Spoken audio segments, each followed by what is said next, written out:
toujours bien de parler à ceux de dehors avant de revenir en famille. C'est ce qu'il fallait faire. Et aussi, ce temps passé, c'était nécessaire pour qu'on puisse observer, que vous puissiez observer ce qui se passe. Et je pense que s'il y a des gens qui doivent véhiculer l'idéologie que nous voulons faire passer, c'est bien vous qui travaillez à la maison centrale.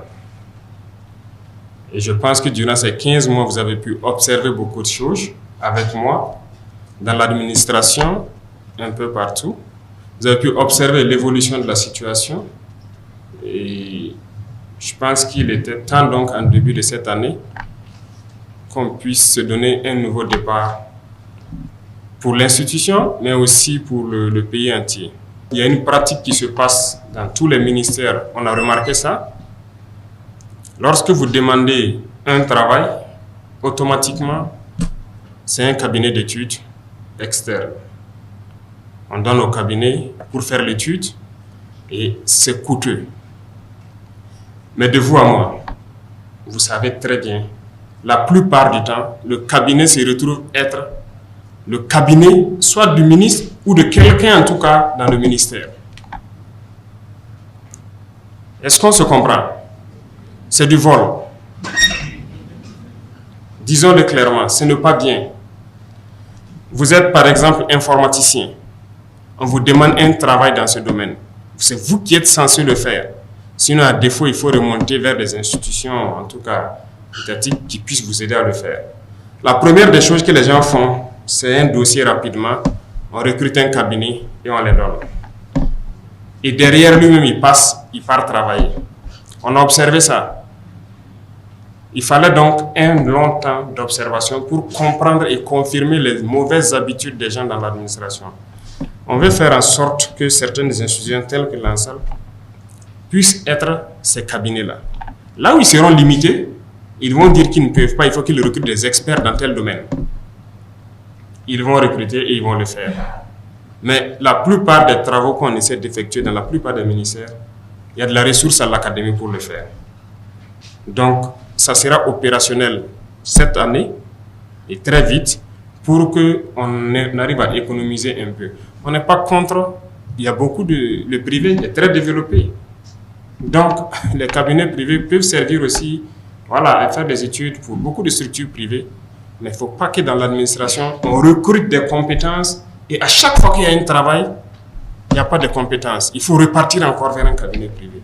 C'est du vol, c'est de la triche et on va mettre fin à ça. On a parlé de mots comme la corruption, mais ça continue.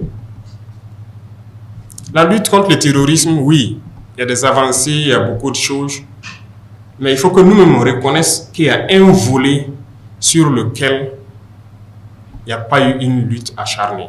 C'est la corruption, c'est la lenteur administrative, en tout cas l'administration en général. Ce volet, il faut reconnaître, ça n'a pas marché. Mais pourquoi ça n'a pas marché? C'est parce qu'on s'était donné un temps pour sensibiliser, pour parler aux gens, pour que les gens comprennent. Tant dans l'armée que dans le civil, que les gens comprennent où est-ce qu'on part,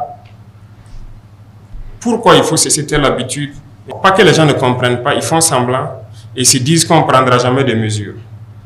Aujourd'hui, il y a tellement de lois qui ont été votées pour protéger le travailleur. C'est très bien. Mais chacun devrait faire la mission pour laquelle il a été recruté. Mais les gens ne font pas la mission. Pendant que des gens ont des salaires de 3 millions, de combien de millions dans ce pays, il y en a qui n'arrivent même pas à se payer un repas. Vous trouvez ça normal? Ah non. Ah non. Moi, je suis opposé à ça. Il faut qu'on change les choses. Soit on change, ou bien, écoutez, on reste esclave à jamais. On est là pour changer les choses. On a pris le temps d'observer, de sensibiliser, de parler. Comme beaucoup de gens ne comprennent pas, en fin d'année, donc, j'ai annoncé que ça sera ferme. La machine contre la lutte contre la corruption va démarrer. Eh bien, ça démarre. les conseils de discipline et autres, c'était mort. On a adopté des textes pour que les gens puissent sanctionner ceux-là qui ne veulent pas travailler. Mais rien, personne ne veut sanctionner. Ah, si moi je le sanctionne, on peut le licencier, ça sera de ma faute. Écoutez, il y a ce genre d'émotions-là, ça ne doit plus exister. Nous sommes un pays en guerre et on doit bien gérer les ressources. Et quand on dit gérer les ressources, ce n'est pas les ressources financières seulement, les ressources humaines aussi.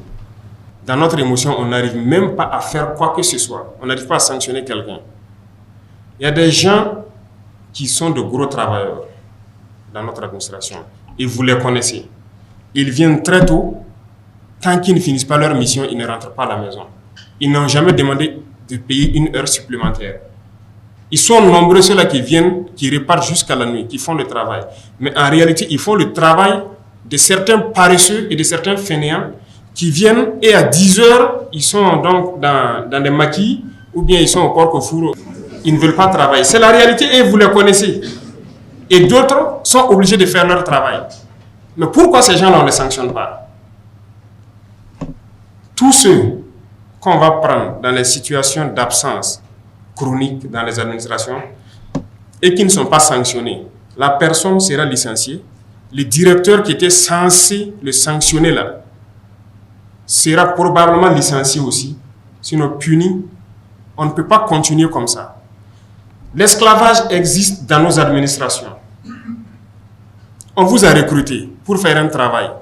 Vous vous retrouvez assis au bureau.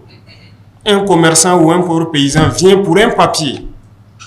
Vous le voyez, certains sont tellement orgueilleux, gonflés. C'est de l'esclavage. Il ne fait pas d'abord son travail. Il le crie dessus. Et il cherche les gens de leur bureau. Si tu fais, tu quittes mon bureau. Et souvent, il les cherche. Les gars sortent, ils tournent. Il ne fait pas le travail, il se lève, il part faire.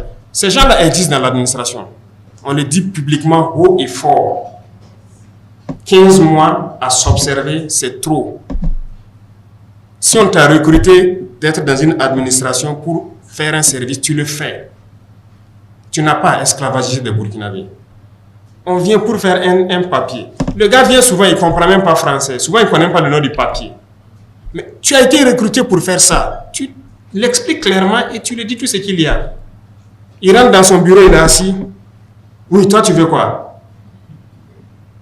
Les gars commencent à parler comme ça. Et si tu ne sais pas ce que tu veux là, quitte mon bureau. Nous avons des films comme ça. Ouais. Et il finit par chercher le pauvre commerçant ou le pauvre paysan, quitte son bureau. Il fait ce qu'il veut sur son ordinateur. Et puis, dans peu de temps, il se lève, bon, il prend son téléphone, il a quitté le bureau. Il n'est plus là. 11 heures, vous revenez, son bureau est vide. Et c'est jusqu'au lendemain. Ce sont ces gens qui font que d'autres sont là. Ils sont obligés de travailler jusqu'à la nuit. Parce qu'ils sont obligés de faire tout leur travail. Ils accumulent les dossiers dans les casiers. Ils ne travaillent pas. Et à un moment donné, oui, que si on veut que ça soit épuré, il faut faire opération casier vide. Et dans ça, ils réclament des primes encore pour pouvoir le faire. Vous êtes recruté pourquoi? Vous voyez l'esprit là. D'autres sont recrutés pour faire un travail. Ils ne veulent pas faire le travail. Ils veulent qu'on leur donne d'autres primes supplémentaires pour pouvoir faire le même travail. Si vous ne pouvez pas vous quitter, il y a beaucoup de jeunes gens qui attendent. Ils vont venir vous remplacer. Et on va continuer. Il y a des pratiques qui doivent cesser. Et je pense que vous êtes les mieux placés pour véhiculer ces messages-là. Et j'espère qu'il n'y a pas ça chez vous ici. Ah, s'il y en a, on va taper. Il n'y a pas meilleure chose que de commencer à taper chez soi-même avant d'arriver dehors. Donc, on mettra de l'ordre dans nos propres rangs avant d'arriver dehors. La lenteur administrative, ça doit cesser. S'il y a un travail, il faut le faire. C'est la patrie d'abord. Tout ce que vous faites, c'est pour la patrie.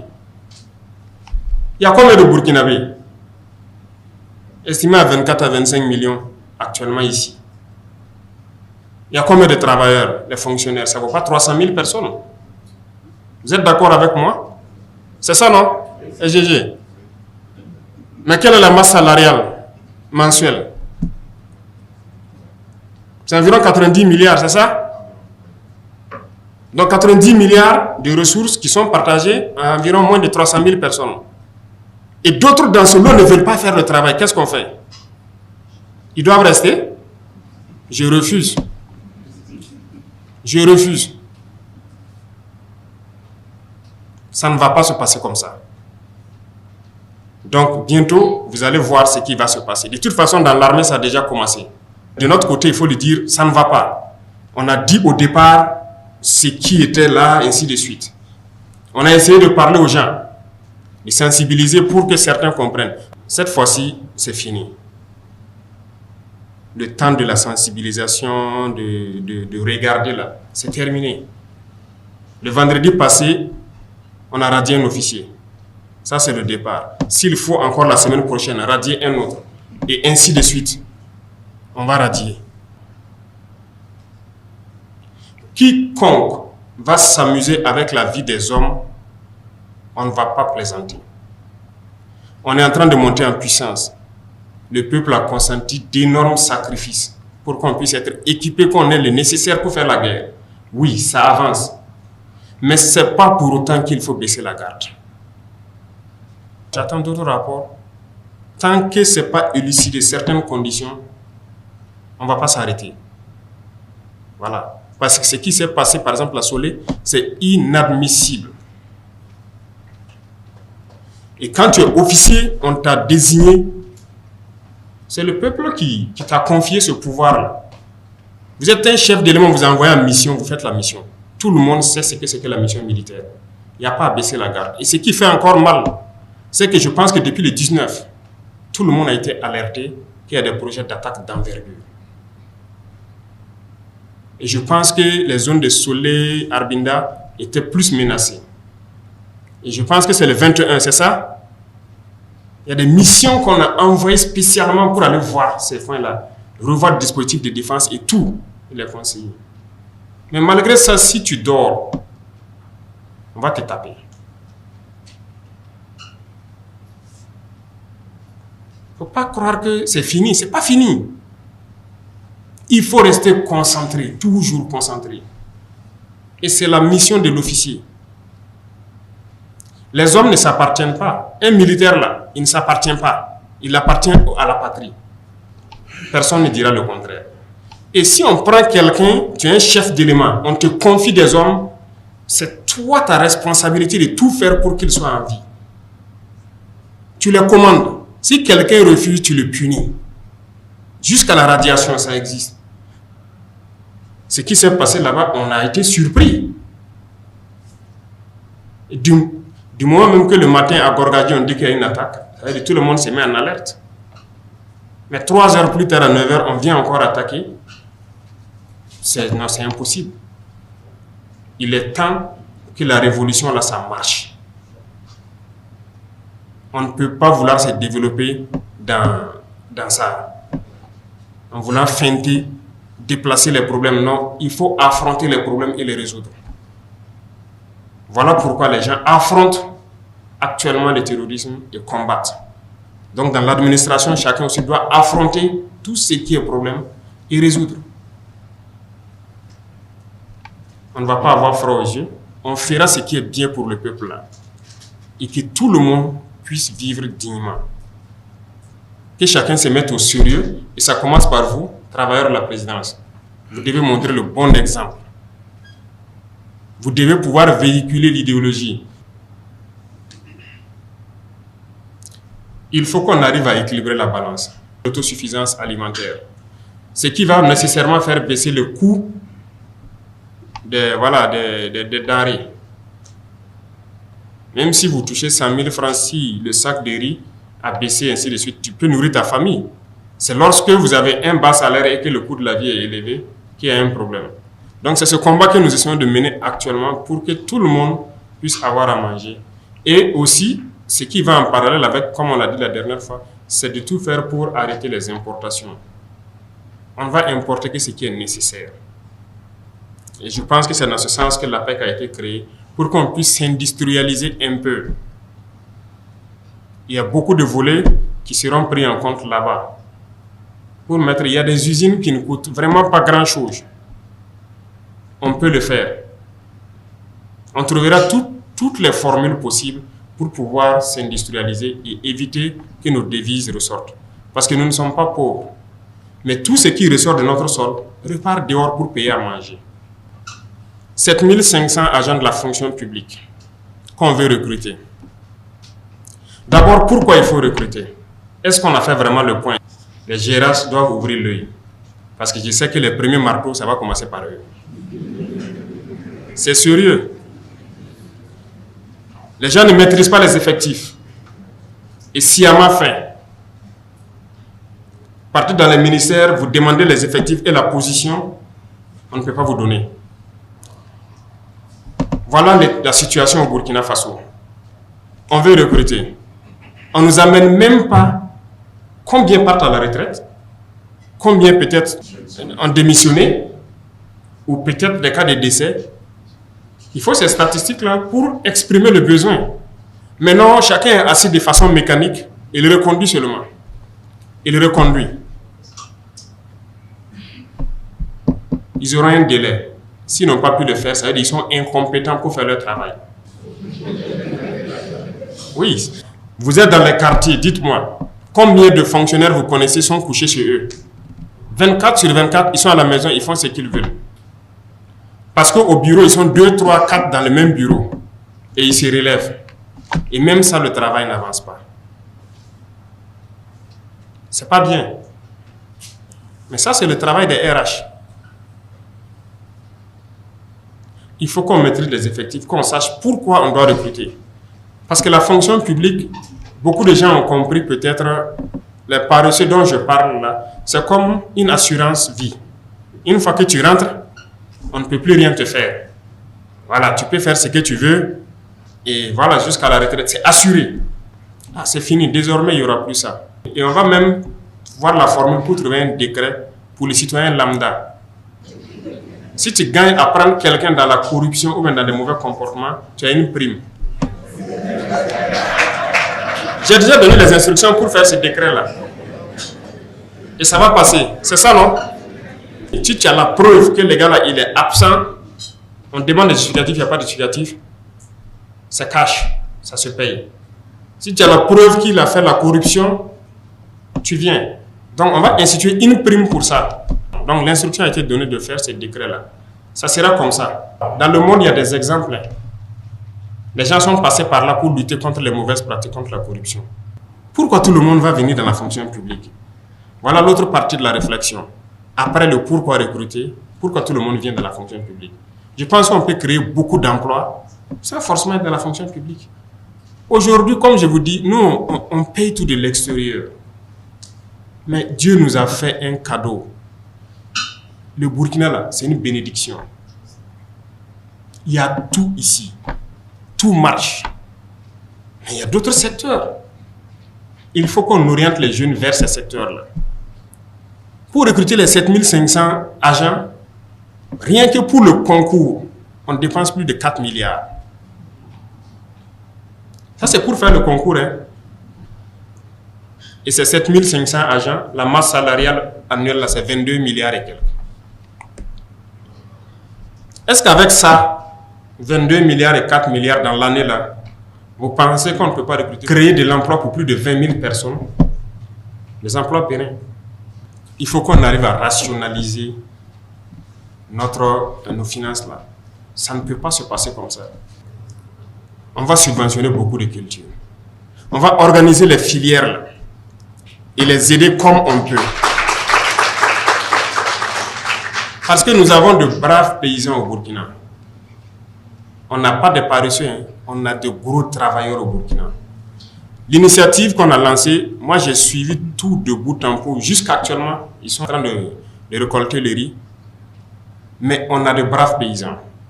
Il les suffisait d'un peu d'aide. On était parti sur 11 000 hectares. On en est à 15 000 hectares. C'est un échantillon. La plupart des bas-fonds où les gens sont partis, on me renvoie les films que je suis quand ils interactent avec les paysans. Vous allez les trouver, ils ont des bassins de 50 hectares. Mais du fait de la pauvreté, ils ne peuvent que cultiver 1 ou 2 hectares. Qu'est-ce qu'on a fait? On a trouvé de l'argent. On laboure tout, les 50 hectares gratuitement. On vous donne les intrants et on vous donne les semences améliorées que nos chercheurs ont produit. C'est des chercheurs burkinabés, toutes les semences qui ont été données, c'est eux qui ont produit. Une fois que les paysans ont eu ça, mais ils ont fait un travail incroyable. Les résultats sont largement au-delà de ce que vous attendiez. Que ce soit les riz ou le maïs que moi, en tout cas, je mange, c'est ce que j'ai cultivé. Ça vient de la terre du Burkina et je ne vais plus manger de riz importé. Ça, c'est fini. Et les gens sont en train de récolter actuellement. Les paysans sont dépassés. Ils disent qu'ils n'ont jamais vu ça parce qu'actuellement, ils vont manger à leur faim, tous ceux qui ont pu bénéficier de ce programme. Ils pourront payer l'école de leurs enfants. En tout cas, ils ne vont plus tendre la main aux autres. Parce qu'au Burkina, le système, c'est quoi? Quand quelqu'un est fonctionnaire dans une famille, c'est lui qui gère toute la famille. Mais pour qu'on n'inverse pas le système, que le salaire de fonctionnaire soit pour lui, il faut que les villageois aient à manger. S'il n'a pas à manger, il va venir vers vous. Mais souvent, on est là, c'est ça qu'on met comme argument. Ah non, derrière un fonctionnaire, c'est plusieurs personnes qui sont là. Hein. Nous, on veut casser avec cette routine. Il n'y a plus personne derrière lui, c'est sa famille. Il faut qu'on trouve du travail aux paysans aussi. Donc, actuellement, la tendance, c'est de tout faire pour que les paysans soient indépendants financièrement.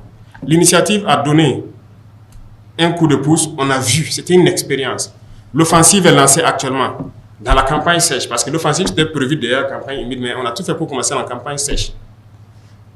Déjà, ça promet très bien.